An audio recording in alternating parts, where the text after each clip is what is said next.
Green light, they're away. And they're all in their positions, ready to go. There's the light up. In true Mildura style. The green light's on. It was a beautiful start. He's trying to get across. Hello, welcome to Burning Questions, a very special episode of Burning Questions. We're going to look at racing in Victoria and Queensland, at least this week and next week. And to help us do that is the voice of Queensland harness racing. I'm going to borrow a line that he used on Saturday night. He's in his big chair in the Oval Office, his own Oval Office. Chris Barsby, welcome to the show. I thought that was very, very clever from you. Yeah, Tim, appreciate the time and appreciate the opportunity to be on. He's something to behold and looking forward to tomorrow night, that's for sure. Yeah, absolutely. Let's welcome in our other guests. Tayla French is looking she's got a thick jacket on like me. I'm in Ballarat, Tayla. You're in sunny Queensland. What's going on? Is it a little fresh outside for you? Sorry.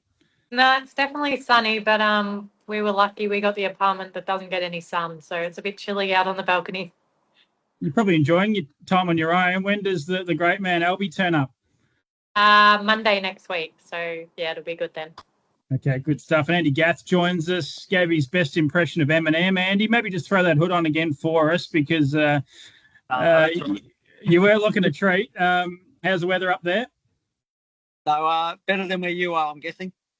Yeah, I was at the track last night with one of your colleagues. We were very cold, but we stay warm with a couple of quiet beers. So great. Thanks for joining us, guys. Really appreciate it. We're going to look at racing at Melton on Saturday night. Of course, the first of the card goes there at 5:19 p.m. We're going to look at some of the Inter Dominion, the Inter Dominion series as a whole, both in the Trotters and the Pacers at Albion Park. The first sponsor is APG. Their national mix sale is back again and coming to you twice in 2025, with the online auctions taking place in May and August and featuring weanlings, yearlings, stallions and broodmares.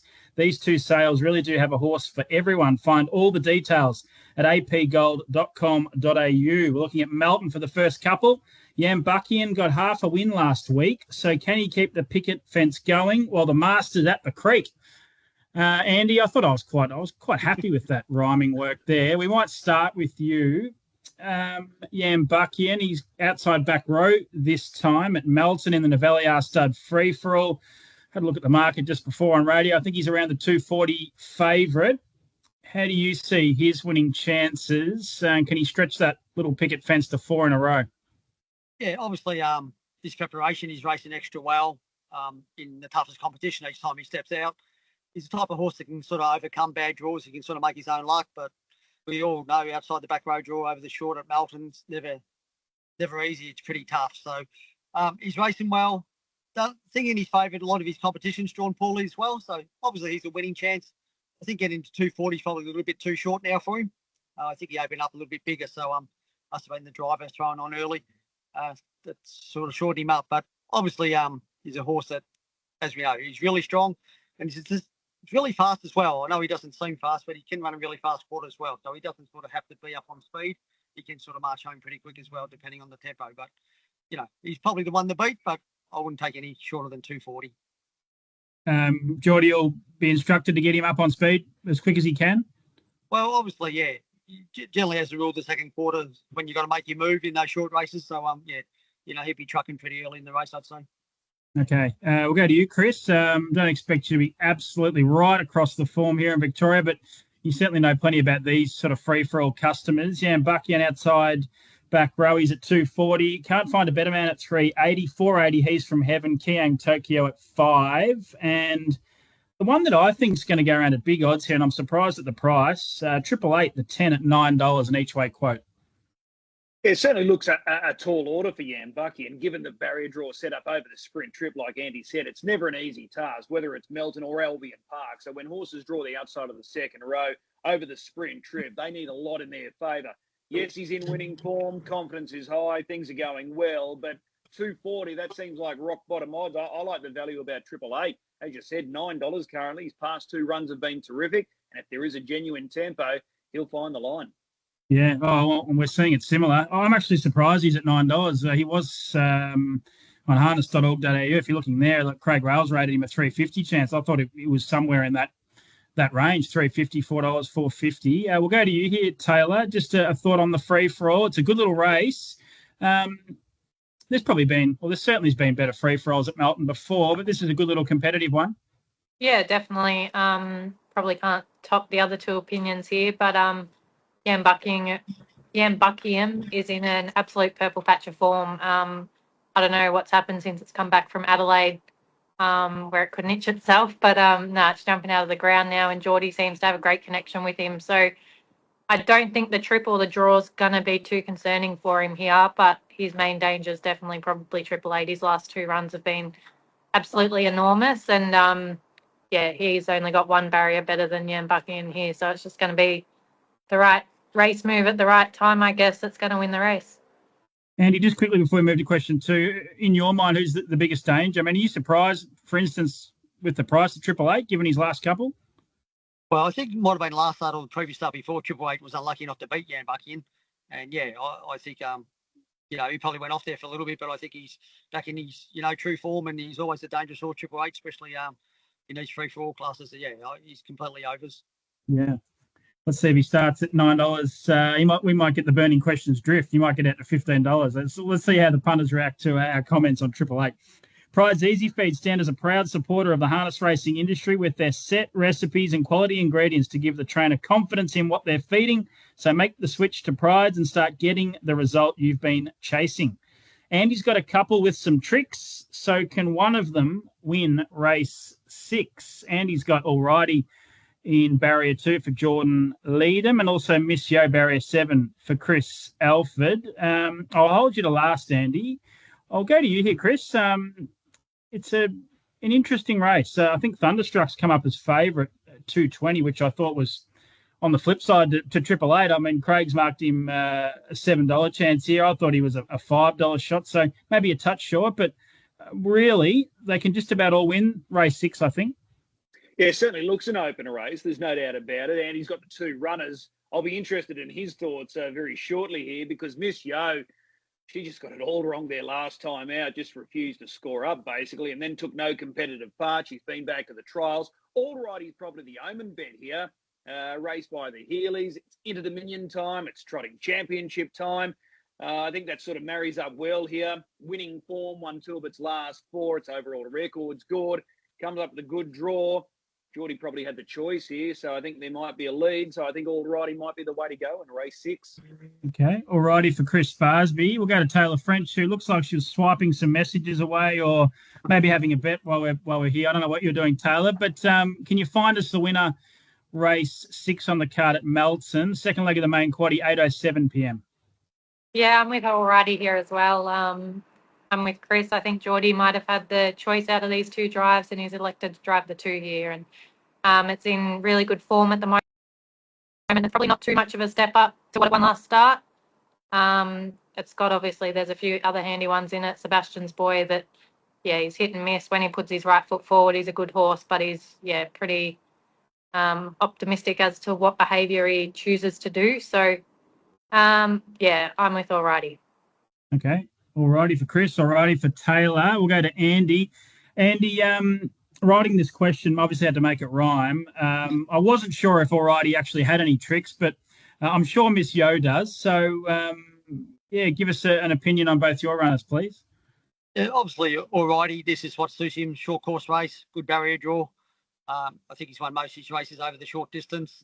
Admittedly, he's only a 3-year-old, hasn't had a lot of starts and taken on older, very seasoned horses. So, for him to be winning hope, he's going to have to find the pegs, which I think he will. He does leave the gate pretty good. So, and he's just sort of the type of horse that can sort of run, got really high cruising speed. I think in time he's going to be quite a nice horse. He will really develop. He's like most Sky Valley's pretty sort of lean in the body at the moment, but he's sort of, can cover the ground pretty good. So I think if he leads, he's going to be pretty hard to beat. Miss Yo, obviously,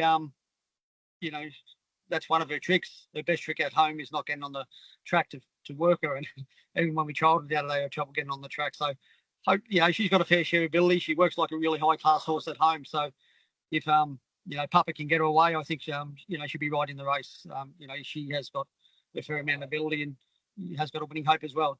Admittedly, the bad draw. But if you are backing her, I'd probably wait until the score up to see where she is before I'd have a bet.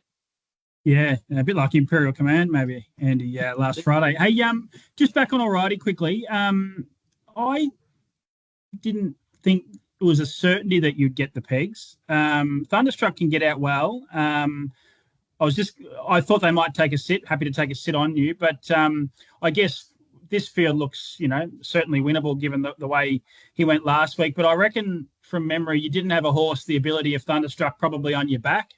He looks a bit of a danger. Oh, there's no doubt. He was, he was a really good 3-year-old last season, and probably just sort of got lost a little bit of form. But I think he's shown that he's sort of back in form, and he's a year older than us, so he's more seasoned. And he does leave the gate okay too. But I think Geordie will come out pretty hard because we're probably happy to put all our eggs in one basket, and that's fine. The pegs, so if it's out of cost, so be it. But again, that's where he runs his best races. If he got to the pegs, though, Andy, we know El Rosamo, Barrier 5, almost always comes looking. Would if you had the option of holding him out, would you like to, or do you, how do you see El Rosamo? Is he going to be a bit of a fly in the ointment? He probably pretty hard already. Even if you wanted to hand up, I don't think he'd be able to be honest. Okay. Interesting. Looking forward to that one. I'm going to go with Thunderstruck. Way too short at the price, but I don't think we'll start $2.20 or whatever it is now. I think it'll start $3 or $4. So I'll have a small win bet. Thunderstruck in a good little race. That's race 6 on the card. Let's move across to Albion Park on Saturday night. Logical Staffing Solutions provide labour hire and recruitment services to the transport, warehousing, automotive and manufacturing industries. A logical solution for your staffing needs. Who is the trotter to beat after each has had an opening round heat? I'll get the market up here of the Inter Dominion Trotters all in for the grand final, thanks to Sportsbet.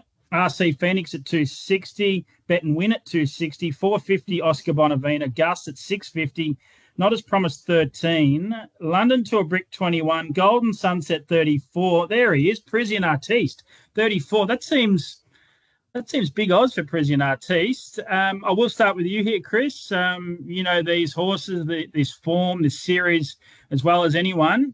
Who's the horse to beat in the Trotters? Well, I think if you're going one out, you would nominate RC Phoenix as the horse to beat. But in saying that, it's far from clear cut, and that was obvious last Saturday night. So we had Bet and Win dominate his first heat. He was the odds-on favourite. He was able to lead all the way. There was some that wanted to doubt his gate speed. He proved that wrong. Now there's talk this week that he can't run a trip. He's a 2-mile road cup winner, so I'm not sure what the knock on Bet and Win is. He's going to be right in the thick of the action. There's no doubt about it. But you can make good cases for many others here. So away from RC Phoenix, you're looking at Bet and Win.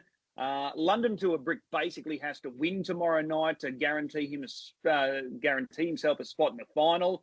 Not As Promised was super last week. Gus is in really good form. Golden Sunset, there was no fluke about her performance last week. She got a perfect drive. And then we've got Oscar Bonavina. So what do we make about Oscar Bonavina last week? For those that backed him, and I'll put my hand up, it was a horror watch. What do we expect tomorrow night from Barrier 1? Everyone tells me this is not the right draw for him. Parisian Artiste maybe rolls forward. Constantinople likely to roll forward. So I think the Trotters, in comparison to the Pacers, is very much game on, and it's very open. Yeah, it is. This is a bit of a question without notice, Chris, but if I gave you $100 for the all-in market, what would you do with it? Would you look to the roughies, or would you try and have a $100 win bet on one of the fancies? I'd stick to the fancies. I'll split that 100. I'll have 50 on RC Phoenix and 50 on Bet and Win. I'll stick with the strength. And take a little profit, take it to the bank. Yeah. I like it. I like it. Andy, I'll go to you here. Really interesting opening round of heats. I was with RC Phoenix a couple of months ago. Then he came out and won in great style at Melton on the back of a really good trial. I think he beat Call Me the Breeze in a trial, and he did it really well. And I thought his run in the heats last Saturday night was outstanding. So RC Phoenix for me. How do you see it? Yeah, obviously he was super first up at Albion Park last Saturday. Stuck wide in really fast sectionals, and savage the line last 100 metres. Bet and Win's a quality horse. Admittedly, he's won most of his races sort of on pegs and in front, but he's got that real good gate speed, and he might keep drawing good. So can't dismiss him. But I thought the run of the heats was Gus. To my mind, I just thought he's unbelievable to get so close as he did. We know he can do things wrong, but for sheer ability, I think he's pound for pound as good as anything going around. So if you give me that $100 for the all-in market, I'll be having it on Gus at $650. Okay, straight out on the nostril. at 650. Good stuff, Andy. If it did happen to win, you'd flick me back the 100, would you, or not? What do you mean happen if it wins? Will win, won't it? When it wins, will you give me 100 back? That'd be I don't nice. know. Do I get my 100 back if it gallops away? Yeah, don't know. We'll come back to you with the terms and conditions of Tim O'Connor bet. We'll move across to Tayla French here. Taylor, maybe a two-pronged question for you. Who's the horse to beat? And if it's not your horse, Parisian Artiste, tell us who is. But maybe just a word on Parisian Artiste. I thought he was super first up there in the heats. You must have been wrapped with him. Yeah, it was great. We didn't actually expect him to go that good. He missed a fast work in the lead up between runs and the free-for-all being cancelled at Melton in between. So, no, he was probably a bit underdone, a bit fresh, and I think he showed that because he was really keen on the gate, wanted to run the gate, which is a little bit out of character for him, but it was a good sign too. So, no, all in all, he was super, hit the line really well. Obviously, a horse that went better than him was Gus. It was 4 wide the last 500 metres and, yeah, managed to go past him. But, no, really happy with our guy, and hopefully, yeah, he keeps finding in the next fortnight and, yeah, gets better with the next 2 weeks of racing. Of the big guns, those in the market, who are you thinking is the top seed? Is it RC Phoenix, the horse you know so much about, or the New Zealander Bet and Win, or is it Gus? As you said, he was outstanding on Saturday night. I'm going to still stick with RC Phoenix, just what he's done recently and in his trip to New Zealand. Yeah, he's a really matured, well-seasoned horse now compared to what he was last season and the season before. But I think it really comes down to the draws. The draws are crucial here because it is quite it's a bit of a strange, could be a bit of a strange final field. Anything could happen. So for the first round of heats, we plan to roll forward a little bit and all the bolters come out under us. And, yeah, there was a bit of mayhem going into the first bend, which was unexpected. So anything can happen. Everyone's in it for themselves, I guess. And, yeah, there might be a bit of speed on in the final. Well, there will be a bit of speed on. But, yeah, I'd love to see RC Phoenix with a draw because it can run the gate and it can do it tough and it can keep going. Yeah. Just quickly on Saturday night, Taylor, barrier 4, Parisian Artiste, what's the plans? Do you think you can win? How do you see the race panning out? He definitely benefits over the longer trip than he does the shorter. So, yeah, ideally we'll roll forward. Hopefully can bury Oscar back on the pegs a little bit. And, yeah, hopefully Parisian Artiste can get that one up on him. But, yeah, I'd like to say we'd find the front. But it's been a while between drinks for him since he has found the front. When he does find the front, he's pretty hard to run down. But, yeah, it'd be nice if we got there. Good stuff. Great stuff. Let's move on to the fourth and final question. It's barrier 8 again for the champ, but this time, are we still in Larry's camp? I had that race up in front of me. There it is, race 4, heat 5 of the Inter Dominion Pacing Championship. Leap to Fame inside back row, one of the key dangers in this race and also in the series. Don Hugo drawn the pole. Chris, I'll come to you here again. I think even Andy might have said to me on the phone or somewhere on the radio that it's Grant Dixon shakes his head about how many times this horse draws sort of sticky gates for him inside back rows or barrier 1 when he's going to get crossed. I think we can get $1.50, $1.60 this time. Is that a good bet for Leap to Fame? Oh, it's an incredibly good bet here, Tim. The last time he got beaten at Albion Park was November 2023, and he had barrier 8 on that occasion. He had barrier 8 last week. He made light work of that draw, got off, got around, found the front, and just runs away and wins as he likes. I think the grand final may have come a week early here on Saturday night because you've got Don Hugo, defending champ, up against the series favourite, Leap to Fame, and then you throw in Catch a Wave. So collectively, between these 3 horses, they've got just under $10 million in the bank. So this is going to be fascinating, and respective connections are talking tough. Luke said he's going to lead. Grant said he's getting straight off again. Andy reckons he's going back, rinse and repeat of last week, hopefully, where he recorded blazing sectionals. So I think it's going to be very interesting, but we're getting up in trip, and that's right in the wheelhouse now of Leap to Fame. So for mine, he could start off the 13th row and still handle these horses. No disrespect, Andy, but he is just in the zone. Yeah, great point on the distance, Chris. You probably haven't got the stats there, but I feel like the only time he's ever been beaten is when maybe over a sprint or a middle trip, or he's been out pinged. I mean, he just eats the distance, doesn't he? I'd be staggered if he got beat. Yeah, well, the last time he got beaten at Albion Park over this distance was in that famous race, the Blacks of Fate, where he ended up with that wheel issue, and coming out on top was Swayze. So his defeats at Albion Park are few and far between. So, he's just the best horse in the world. I'll stand by that. I think most would stand by that. Try and name a better one than him right now. It's impossible. So the extra distance, and keeping in mind, too, the grand final next week's 3,157 metres. So that's just tailor-made for him. Are you a short price punter, Chris? Is that the sort of bet you would take?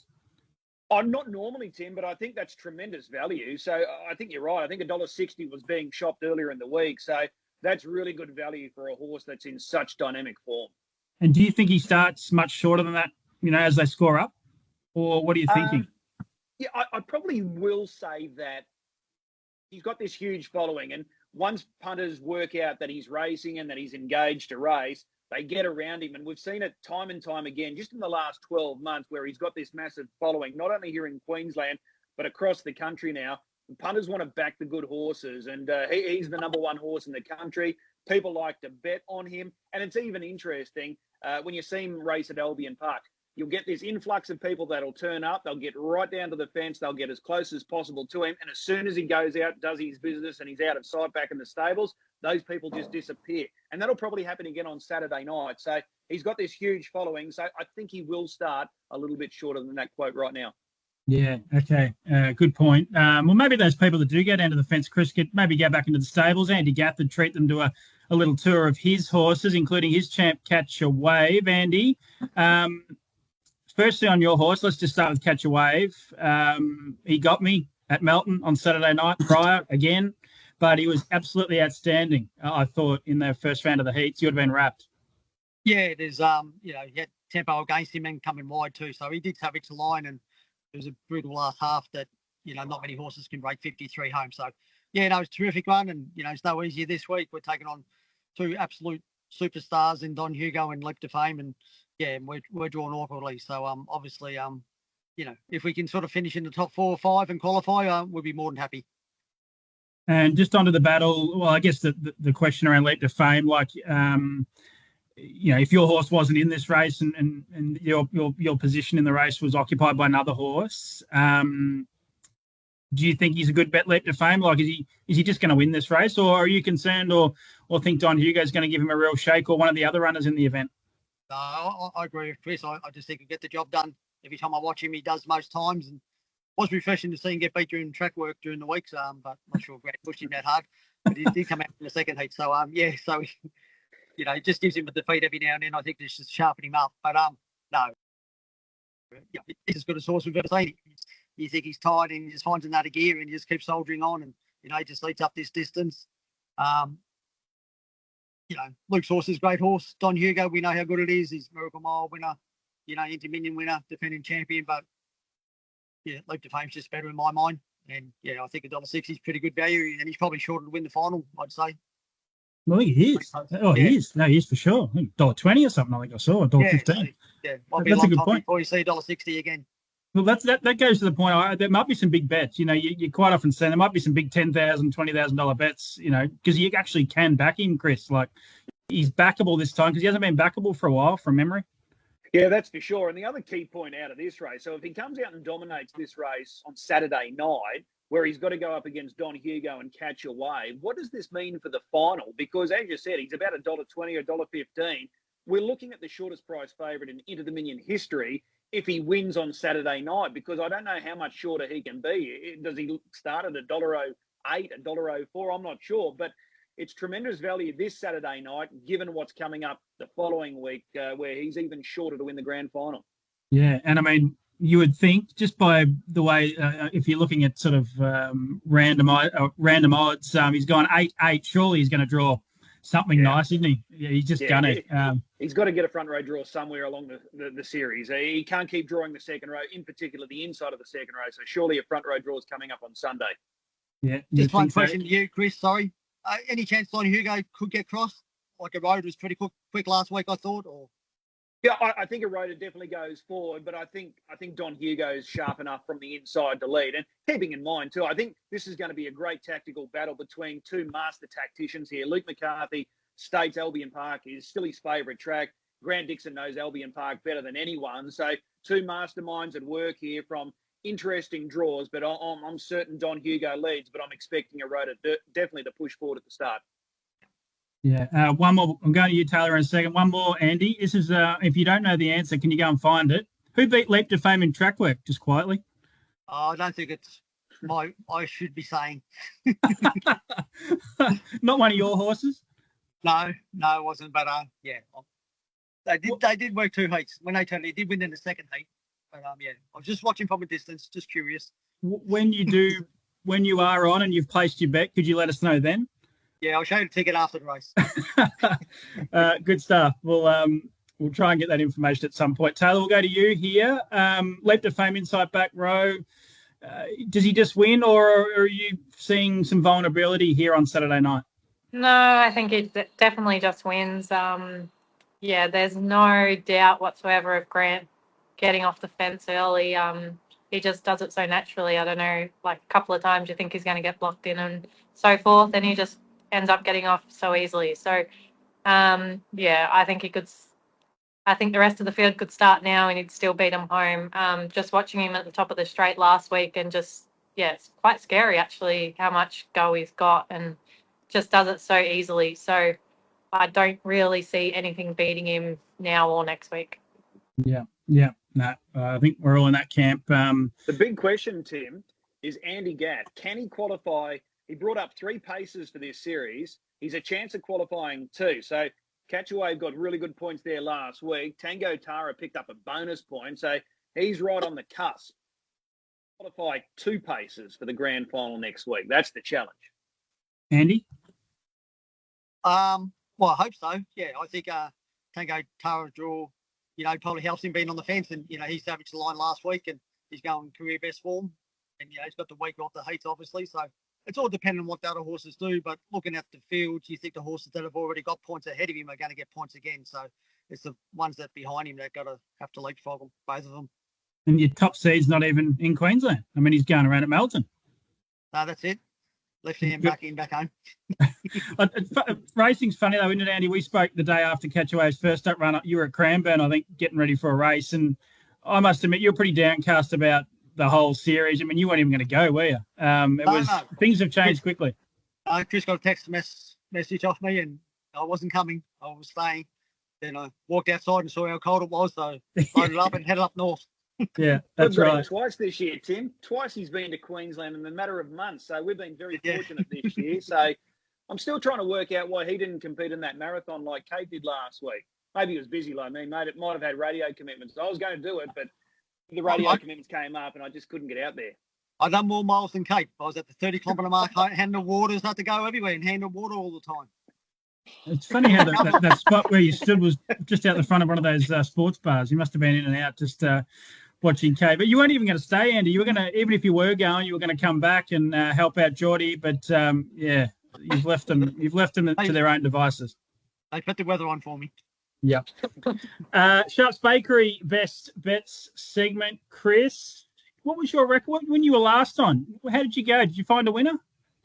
I'm not sure. It'd be a while since I was last on. It might have been around Oaks time, Derby time last year. RDB Mickey was able to win a heat. So go early tomorrow night. Race 1, number 1, Meg's Boy. I think it's very backable at the moment. I know a couple of the big players have launched in already, but still quite juicy odds. This is a very progressive horse. So race 1, number 1, Meg's Boy. Okay, what price roughly now? We got markets, or what are you thinking? Yeah, I reckon it's about $2.50. I think they offered just over $4 earlier in the week, so I think about $2.50. Still backable. Horse on the up. And you're already on, Chris, obviously. Correct. Good stuff. We can we put the tip out. Unlike Andy, he keeps it all for himself with that Leap to Fame stable, mate. We'll go to you, Tayla French here. First of all, Sharps Bakery. Have you been and tried the vanilla slice there? You would have, wouldn't you? No, I haven't. Okay, we'll have to get that sorted next March for that meeting at Birdship. Best bet. What are you going to do? You're going to go with put the pressure on you and go with Prison Artiste? No, not quite. Gonna go back to Melton on Saturday night. The free-for-all mares trot. The Lees have a 3-prong attack in it, and I don't think Jillaby Ballerini can get beat. It's been pretty good this time in 4 straight. Rinse and repeat for me. Jillaby Ballerini for me should be winning. Outstanding horse in outstanding form. And I've got question marks over the 2 other key chances, Aldebaran Vera, Virginia Clowers. So we're going together here, Taylor. Just quickly before I go to Andy, I'm told the Armour Guard truck still hasn't left after that big collect from everyone involved with Manhattan Chick. Yeah, I don't know where it is actually. But the bookie up here on track Saturday night wasn't too happy. Hopefully he laid off a little bit. Andy, best bet? Yeah, well, my best bet can't win, but I think he can run a place. And it's running my own Hector. I think from the barrier draw, 3rd up. He loves races over distance. So, yeah, I think he can run 2nd or 3rd, but I doubt he can beat the favourite. But you'll see, a lot better performance from him from the good draw. Okay, interesting. I don't reckon you've had a best bet as a place bet before, have you? Probably not. I generally just tip winners, as you know, but I thought I'd just change it up. That's good. And you were obviously, you sort of brought him up to the series a touch underdone. That's fair to say, isn't it? So he's right in the zone now, or he's getting there? Yeah, no, he's getting there. He'll stay up here. He's owned up here, so he won't head back home. So he gets to, spend the whole winter up here, which I'll be jealous of. Good stuff. Great work. Hey, Chris, thanks for joining us. Really appreciate it. Can I lock you in for next Friday as well? Should be okay. But, looking forward to tomorrow night. I think it's a massive night in front of us tomorrow night, and that augurs well for next Saturday night. Grand finals night next Saturday night, and there's a lot at stake. So really looking forward to it.